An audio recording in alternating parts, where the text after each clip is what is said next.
Saturday night ಡಿನ್ನರಿಗೋಸ್ಕರ egg fried rice ಮಾಡ್ಕೊಳ್ಳೋಣ ಅಂತ ರೆಡಿ ಮಾಡ್ಕೊತಾ ಇದ್ದೀನಿ. ಸಿಂಪಲ್ಲಾಗಿ ಈಸಿಯಾಗಿ ಮನೆಯಲ್ಲೇ ರೆಸ್ಟೋರೆಂಟ್ ಸ್ಟೈಲಲ್ಲಿ ಮಾಡ್ಕೋಬೋದು. ಅದಕ್ಕೆ ಫಸ್ಟು ಒಂದು ಕಡಾಯಿಗೆ 3 ಸ್ಪೂನ್ ಎಣ್ಣೆ ಹಾಕಿ 5 ಮೊಟ್ಟೆನ ಹೊಡೆದಾಕೊತಾ ಇದ್ದೀನಿ.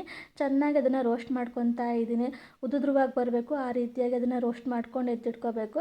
ನಂತರ ಅದೇ ಕಡಾಯಿಗೆ 5-6 ಸ್ಪೂನ್ ಎಣ್ಣೆ ಹಾಕಿ ಅದು ಬಿಸಿ ಆದಮೇಲೆ ಸಣ್ಣದಾಗಿ ಕಟ್ ಮಾಡ್ಕೊಂಡಿದ್ದಂತಹ ಬೆಳ್ಳುಳ್ಳಿ ಹಾಗೆ ಶುಂಠಿನ ಹಾಕಿ 2 ಮಿನಿಟ್ಸ್ ಅಷ್ಟೇ ಫ್ರೈ ಮಾಡಬೇಕು. ಇದನ್ನು ಫ್ರೈ ಮಾಡಿದ ನಂತರ ಕಟ್ ಮಾಡ್ಕೊಂಡಿರುವಂಥ ಈರುಳ್ಳಿ, ಹಸಿಮೆಣ್ಸಿನ್ಕಾಯಿನ ಹಾಕಿ 2 ಮಿನಿಟ್ಸ್ ಅಷ್ಟೇ ಫ್ರೈ ಮಾಡಬೇಕು.